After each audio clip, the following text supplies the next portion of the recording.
The wind cut through Cedar Hollow like glass, and the air carried the stench of wet earth and burnt wood. Officer Nathan Cole had been called here for a routine welfare check. A forgotten alley behind an old diner at the edge of town. But what he found stopped him cold.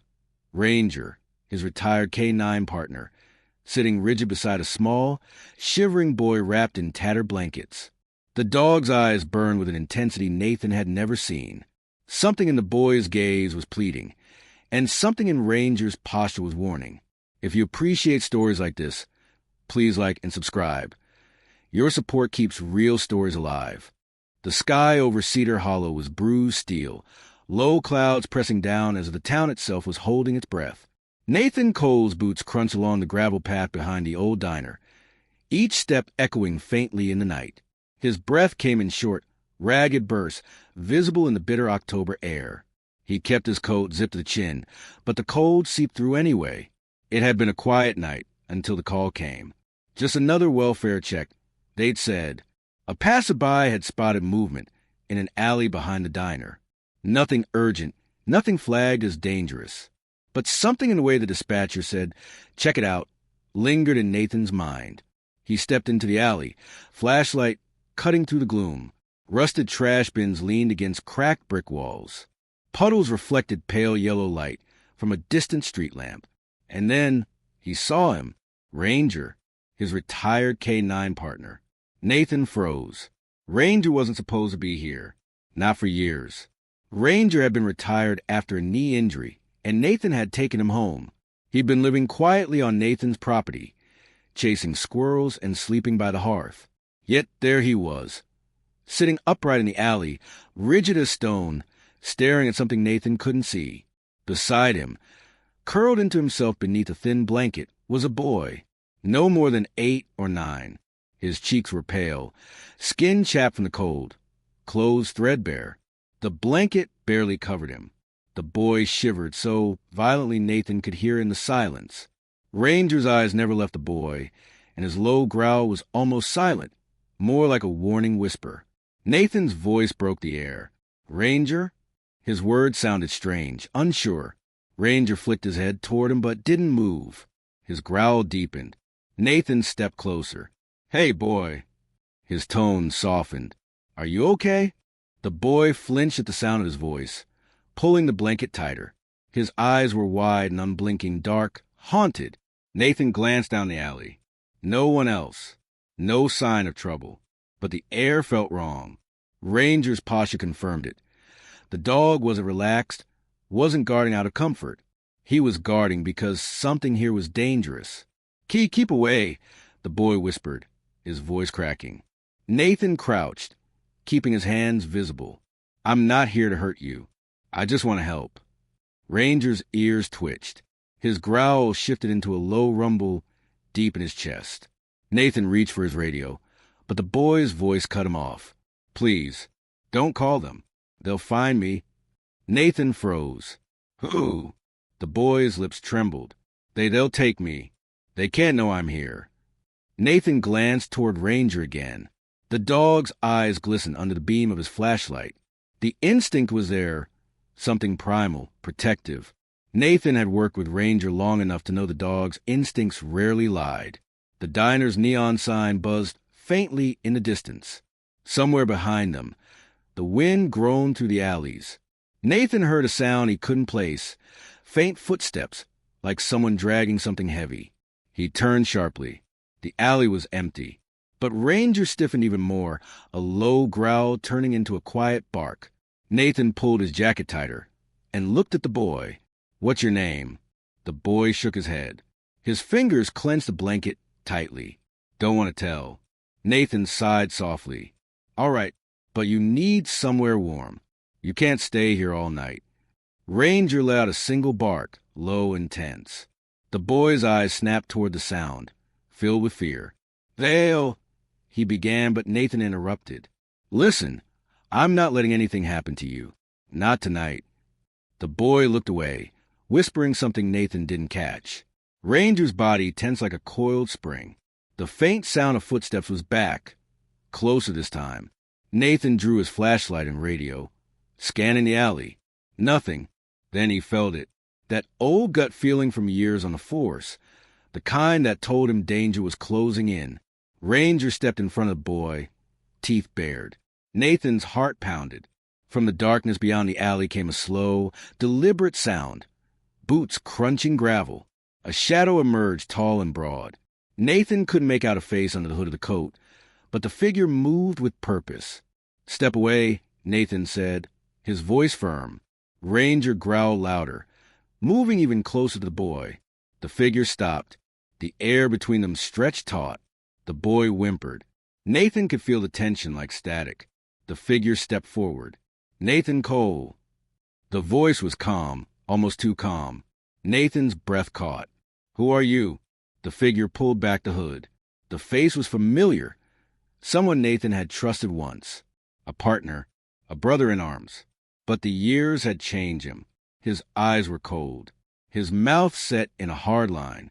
"You should have stayed out of this," he said. Nathan's pulse quickened. Ranger's hackles rose. The boy clung to Ranger's fur, trembling. Nathan's mind raced. Why was this man here? What had he been doing? And why was Ranger guarding the boy like his life depended on it? "Whatever this is, it's not yours to decide," Nathan said. His voice was steady, but inside he felt a storm. The man smiled faintly. "That's what you think." The sound of the wind, the whisper of movement, the tension between them, it felt like the calm before a storm. Nathan stepped forward. "We're taking him with us." The man shook his head. "No, you don't understand. You can't." Nathan looked at Ranger, at the boy. He saw the fear, the trust, and the silent warning in Ranger's eyes. Something told him this night was just beginning, and nothing here would end quietly. Nathan didn't move. His boots stayed planted in the gravel, but inside his thoughts were racing. Ranger was still rigid, body low, eyes fixed on a man who'd stepped out of the shadows. The boy curled tighter beneath the threadbare blanket, shivering as if the cold had wrapped itself into his bones. The man, Cole recognized him now, was Michael Harris. Years ago, Harris had been part of Nathan's unit, the kind of officer you trusted with your life. But things had gone wrong. Harris had disappeared in a way no one talked about anymore. Until now, Nathan's voice was calm, but edged with steel. "Harris, why are you here?" Harris's eyes didn't flinch. He looked past Nathan, toward the boy. "Because he's not safe, and you know it." The boy whimpered again, pulling the blanket over his head. Ranger shifted his weight, growling low and steady. Nathan instinctively placed a hand on Ranger's flank, grounding himself. "What's going on?" Nathan said, trying to keep his voice even. "Who is this kid, Harris?" Harris stepped forward, boots crunching gravel. "He's not just a kid. He knows things people will kill for." Nathan blinked. "What things?" Harris shook his head slowly. "I can't say here. Not yet. But they're coming. And if they find him..." His voice trailed off, but his meaning was clear. Nathan looked at the boy again. Something in his expression, terrified yet defiant, told him Harris wasn't lying. But there was a bigger question. Why was Ranger here? Ranger had retired months ago, living quietly on Nathan's property. Now he was here, guarding this boy with every ounce of his being. That meant danger. Real danger. Nathan glanced between Harris and the boy. "We're leaving. Now." Harris shook his head again. "No, you can't take him. Not yet." Nathan stepped closer, placing himself between Harris and the boy. "We're getting him somewhere safe. That's what matters." Harris's expression hardened. "You don't understand what you're walking into. You think you're protecting him, but there are things you can't stop." Nathan stared at him. "Then tell me what this is about. If we're going to do this, we do it together." Harris looked away. For a moment, silence stretched between them like a taut wire. Then the sound came, a soft mechanical click from deeper in the alley. They both froze. Nathan reached for his radio again, but Harris shook his head sharply. Ranger growled, low and dangerous, ears pinned back. From the shadows came movement, slow, deliberate. Two figures emerged, cloaked and faceless, boots muffled against the gravel. They moved with precision, like predators who had been here before. Nathan's heart thudded in his chest. His hand dropped to his side, fingers brushing his service pistol. Ranger growled louder, the boy flinching at the sound. The taller figure spoke. "Hand him over, Harris. You know the rules." Harris stepped forward, placing himself between the boy and the strangers. "I'm not handing him over." The second figure stepped closer, voice low. "Then we take him. No choice." Nathan's voice was firm. "Nobody's taking him. Not while I'm here." The taller figure's head tilted slightly. "Cole, you don't understand the forces at work here." Nathan's jaw tightened. "Try me." The figures exchanged a glance. For a moment, the alley was silent except for the wind whispering along the brick walls. Then Harris spoke, low and urgent. "They're not just after him. They're after everything he knows. And once they get, it'll destroy lives, yours included." Nathan looked at him, skepticism mixed with rising dread. "Why me?" Harris met his gaze. "Because you've been in this before.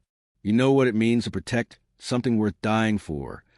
The boy whimpered again. Ranger pressed closer to him, growling, hackles raised. Nathan crouched down beside them, scanning the darkness. The other figure stepped closer, boots echoing softly against stone. Nathan spoke quietly to the boy. "It's going to be okay. You're safe with us." Ranger let out a low growl, not just at the strangers, but at Nathan's words, as if warning him something more dangerous lay ahead. Harris glanced at Nathan, expression unreadable. "You don't know the whole story, but you're about to." Without warning, the taller figure pulled something from his coat, a small device, black and humming softly. The air in the alley seemed to shift. Nathan felt his chest tighten, an instinctive fear gnawing at him. "What is that?" Nathan asked, but the figure didn't answer. Instead, they activated it. A faint pulse of light spread through the alley, and Ranger stiffened, ears pinned. The boy gasped. Harris moved quickly. "Cole, we need to go. Now!" Nathan grabbed the boy's arm, pulling him to his feet. Ranger barked sharply, running ahead to intercept the strangers. Chaos erupted. A sudden clash of movement, shouted commands, the metallic sound of boots and bodies colliding. Nathan felt the boy slip in his grasp. Ranger barked, lunging at the attackers, teeth flashing in the dim light. Harris drew his weapon, firing once. The shot rang loud in the narrow alley.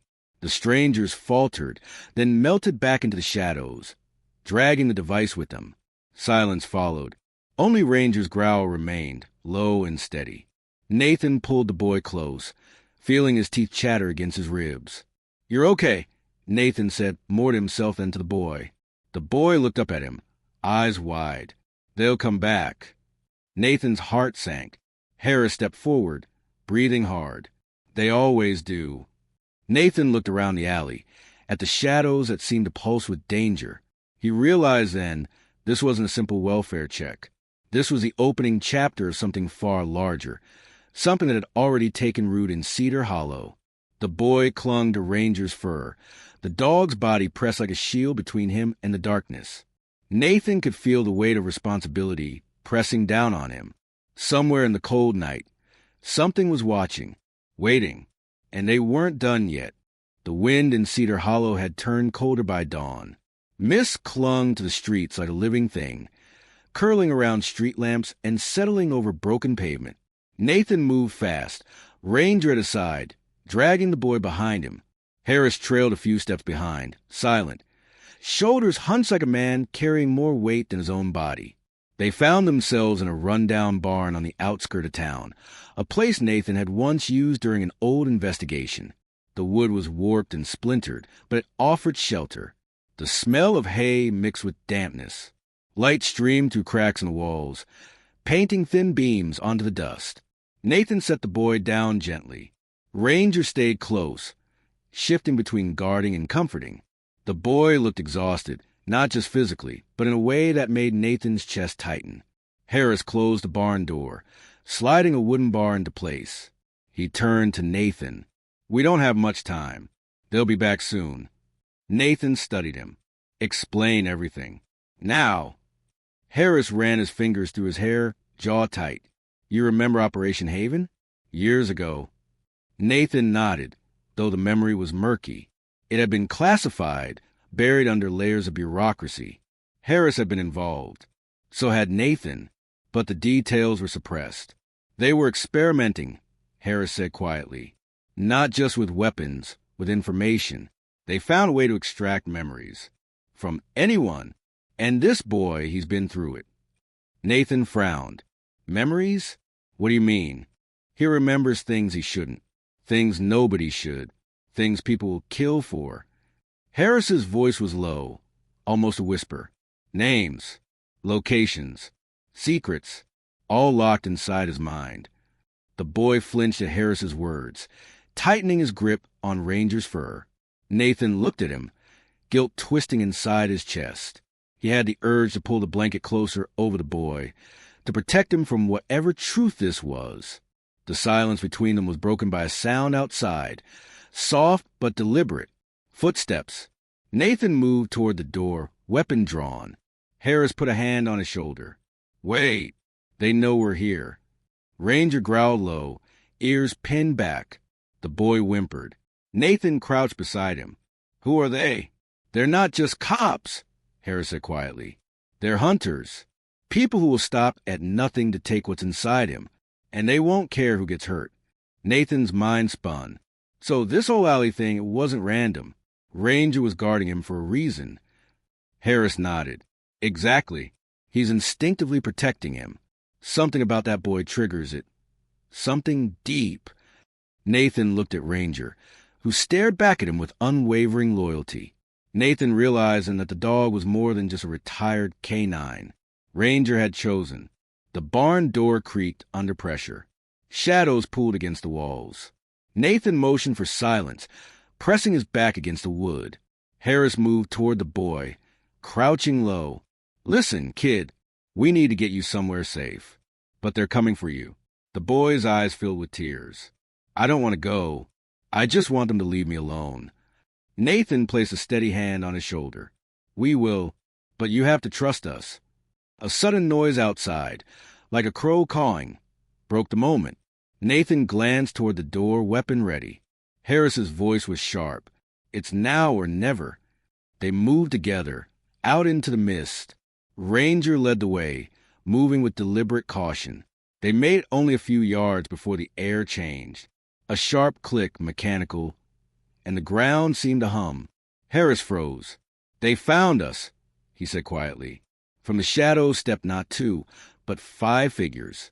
Faces hidden, movements fluid. The air between them was thick with menace. Nathan felt a hand tighten on his weapon. One figure stepped forward, removing their hood. It was a face Nathan recognized. Captain Marlowe, a man who had once been in charge of covert operations Nathan had been involved in years ago. His expression was unreadable. Nathan, Marlowe said slowly, this isn't personal. This is about control. Nathan tightened his grip on his weapon. Control of what? Marlowe stepped closer. Of the truth. That boy carries something inside him that changes everything, and we can't allow it to get out. Harris moved to stand between Nathan and Marlowe. You're not taking him. Marlowe's voice hardened. We will, by force if we must. Ranger growled, stepping forward with lethal precision. The boy clutched him tighter, whispering something Nathan couldn't hear.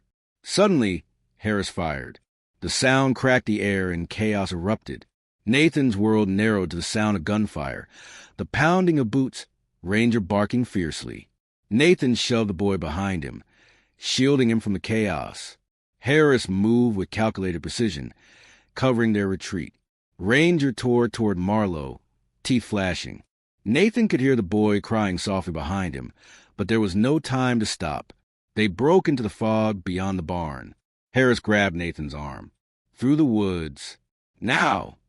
They ran, the cold air biting their lungs. Behind them, the sound of pursuit grew louder. Nathan kept glancing back, seeing Ranger holding them off. Then, a horrified thought struck him. Ranger was injured. A low whine escaped him as he lunged one last time, then collapsed into the mist. Nathan didn't stop. He dragged the boy through the underbrush, Harris beside him. The forest closed around them like a living trap. Somewhere in the distance, Ranger's bark echoed, a warning or farewell. They stumbled into a clearing. Harris pulled a battered truck from behind a stand of trees. Nathan helped the boy inside. Ranger lay still on the ground, breathing heavily. Nathan looked back toward the forest, heart pounding. The truck roared to life, tires crunching gravel. As they drove away, Nathan glanced at Harris. "What now?" Harris looked ahead, expression grim. "Now we find answers. And we make sure they never catch him." The boy leaned against Nathan, finally silent. Ranger rested his head on the truck's floorboard, eyes half closed. Nathan felt a surge of protectiveness. Whatever lay ahead, he knew one thing. The boy wasn't just someone to save. He was something worth everything. Hours later, they stopped at a remote safe house deep in the mountains. It was old, with peeling paint and a creaking porch, but it would keep them hidden. Harris locked the door behind them, glancing over his shoulder. This is only the beginning. Nathan sat beside the boy, brushing stray hair from his face. "We'll keep you safe," he whispered. Ranger stirred beside them, letting out a soft, exhausted growl. The boy finally spoke. "Why me?" Nathan looked toward the fading light outside. "Because you're not alone. Not anymore." Harris stood in the doorway, watching them. For the first time, there was something unreadable in his expression. Regret. But Nathan knew the truth. This night had changed everything. And whatever came next, they'd face it together. Somewhere in the cold shadows beyond the safe house, danger still waited. But inside, in that small, battered room, there was warmth. And that warmth, however fragile, was worth fighting for. The truth they carried was dangerous. The road ahead would be harder. But Nathan, Ranger, Harris, and the boy, they had become something stronger than fear.